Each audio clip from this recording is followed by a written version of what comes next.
Riwruoge makedone ratiro ma oganda ojiwo jodito mag arita kwe mondo omi owe chung' margi motegno kata goyo korgi mondo omi gimany yo mano mar loso mamuol, mano mar tieko ywaruok madhi nyime pacho ka moseyo ka ji mathoth osewito ngimagi. Kotane kod uchaguzi platform gikwayo jatend piny Kenya William Ruto kod ogai mar Azimio la Umoja One Kenya Lansha Amolo Odinga mondo omwony gero margi kendo gilos yore mago mag manyo kwe. Riwruogego bende okwedo obila ma gikoni tiyo kod teko mathoth kuom jopiny e kinde mag ng'anyo. The bipartisan talks gave Kenyans a glimmer of hope as it created a golden opportunity for issues affecting Kenyans to be deliberated and addressed.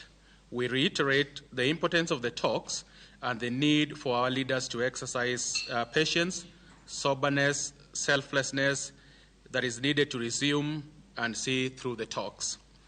We also wish to emphasize the need for the talks to go beyond political interests and genuinely encompass the diverse concerns and aspirations of all Kenyan citizens. We are appalled by the alarming incidences witnessed recently where some peaceful protesters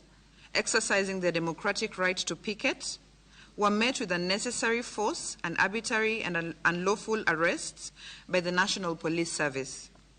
It is disheartening to witness such actions in a country that prides itself on upholding principles of human rights and freedom of speech, and which is sovereign by the Constitution of Kenya, in which the freedom of assembly and expression is enshrined. It is worth noting that as civil society, through our partners, the Okoa Uchumi Coalition, we presented our proposal to the relevant committee in May 2023 on how the government could shift focus from overtaxing citizens and businesses and laws on applying austerity measures, addressing corruption and illicit financial flows, and strengthening assets recovery to shield wananchi from the high cost of living.